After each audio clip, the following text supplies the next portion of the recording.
Friends, welcome back to economics class. In this class we are going to starting a new topic, that is demand. Okay, which one is the next topic is here? That is demand. Now let's see the meaning of demand here. Demand refers to desire, willingness to purchase a good. Okay, what is demand here? Demand refers to a desire and willingness to purchase a good. And the consumer's demand will have three issues to be fulfilled. Here the consumer's demand will have what? Three issues to be fulfilled. Namely, in that the first one is the desire to pay. Means the consumer should desire to pay certain amount on certain goods. Right? Now the next one is ability to pay. Okay, he should have that ability to pay that amount on that goods. Now the third one is willingness to pay. He should also have that willingness to pay certain amount on that goods. Okay, he should have that willingness. Then only, if these three issues are fulfilled, then only that is called as a demand. Okay, means the consumer should desire to pay, he should have that ability to pay, and he should have willingness to pay. Right? This is what the meaning of demand. Now let's see the definition of demand. Demand can be defined as quantity of a good that a consumer can purchase in a market at a particular price and at a particular time. Demand can be defined as what? It is a quantity of a good that a consumer can purchase in a market at a particular price and at a particular time. Okay, means the quantity of a good that a consumer desire to buy depends on the following points. Okay, means whatever the quantity of a good that a consumer is going to demanding, that depends on certain points, certain factors. Okay, let's see those factors here. In that the first one is the price of a good. Okay, means the consumer's demand is depend on the price of that good. Right? Now the second one is the price of other good. Okay, means the price of other goods also affects the demand of a consumer.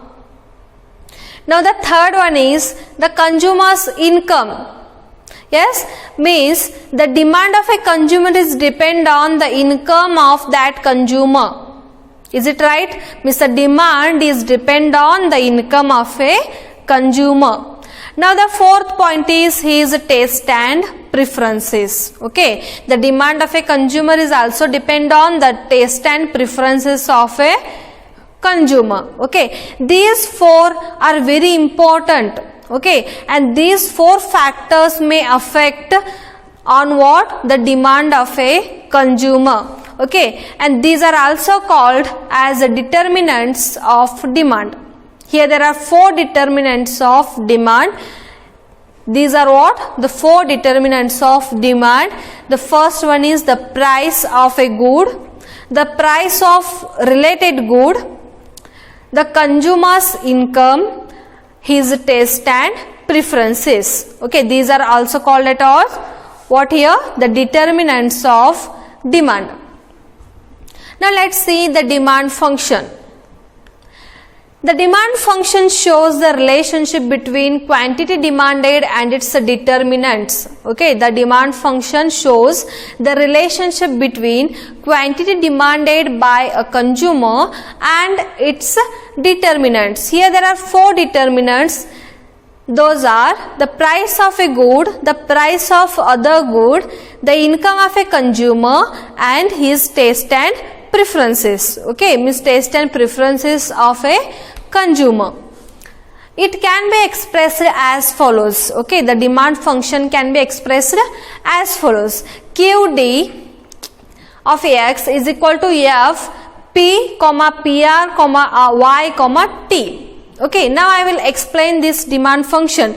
This demand function shows the relationship between quantity demanded and its determinants. Okay, here QD means the quantity demanded Here F means the function, P means the price of a good. Here PR denotes the price of a related good. Here Y denotes the income of a consumer, and T denotes the taste and preferences of a consumer. These four are what? The determinants of demand, and QD is the quantity demanded. And this demand function shows the relationship between quantity demanded and these four determinants of demand. Now, the next point is, hence the demand function can be written as, okay, means again to simplify the demand function, means the demand function can also be written like this: X is equal to F of P. In short form, I can also write the demand function like this: X is equal to F of P. The quantity demanded depends on the price of a commodity. Okay, the quantity demanded is depend on what? The price of a commodity. Here price P is the independent variable. Yes, price P is independent variable. Why? Because price is not depend on anything. Okay, means the price may vary at any time. The price may change at any time. Okay, but the quantity demanded, that is QD, is a dependent variable. Why it is dependent variable? Because the consumer's demand is depend on four determinants. Okay, here there are four determinants on that the demand is depend on. Those are the price of a good, the price of related good, the income of a consumer, and his taste and preferences. Okay, that is why the demand is the dependent variable and the price is called the independent variable. Right? Now the next is the demand curve. Now let's see the meaning of demand curve here.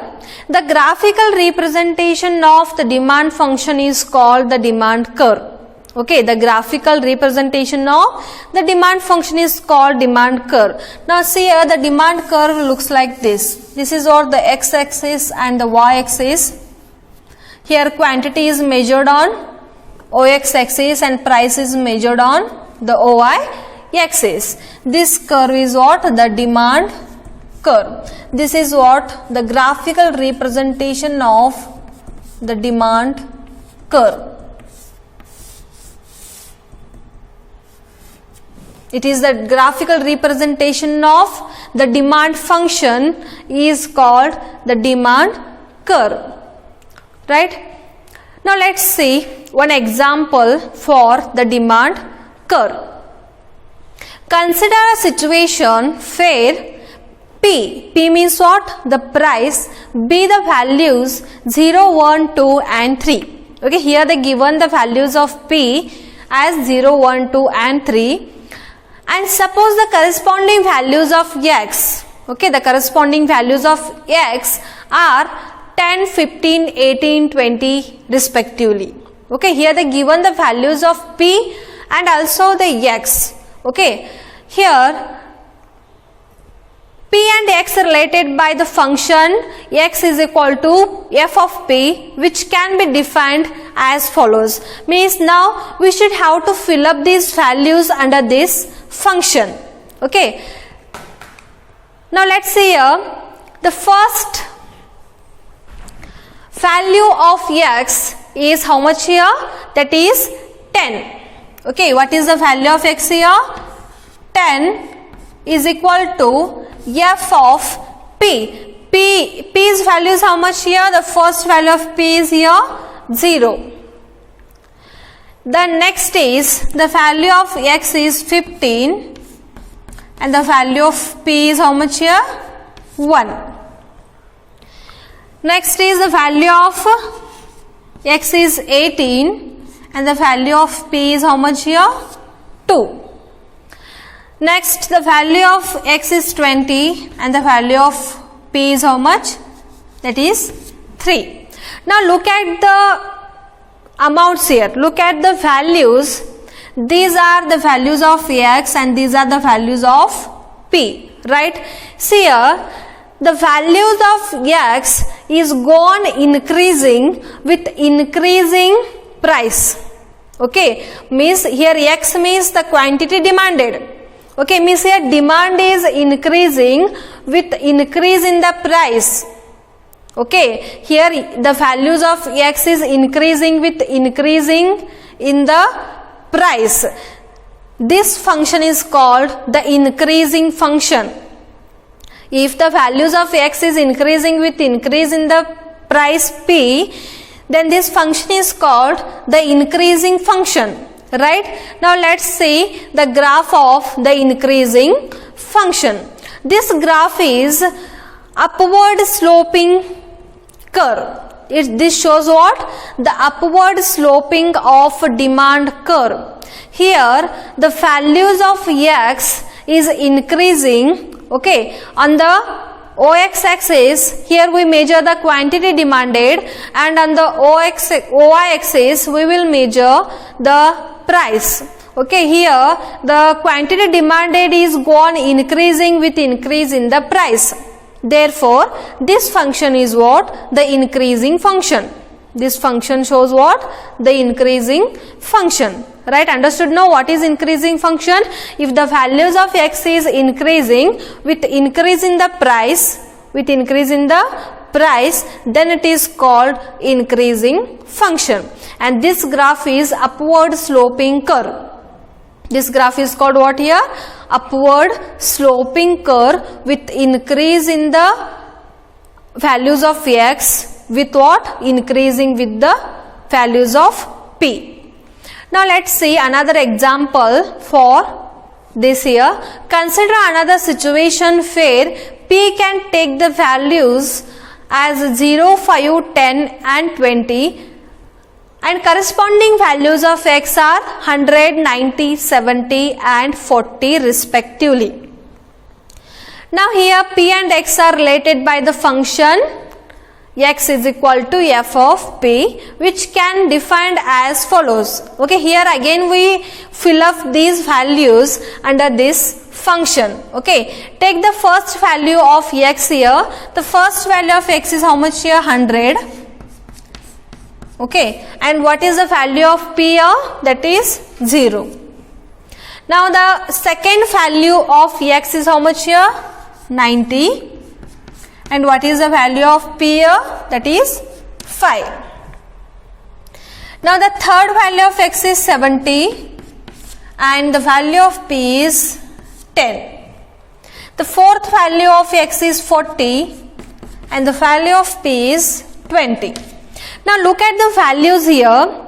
Here the values of x is decreasing with increasing price. Okay, here the values of x are decreasing and the values of p is increasing. Yes, means here this function is called the decreasing function. This function is called the decreasing function because the values of x are decreasing and the values of p is increasing.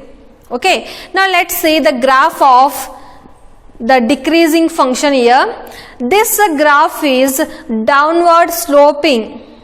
This graph showing us what? The downward sloping of the demand function. Here quantity is measured on the OX axis and price is measured on the OY axis. Okay, and this graph is sloping downward from left to right. Yes, and this is what?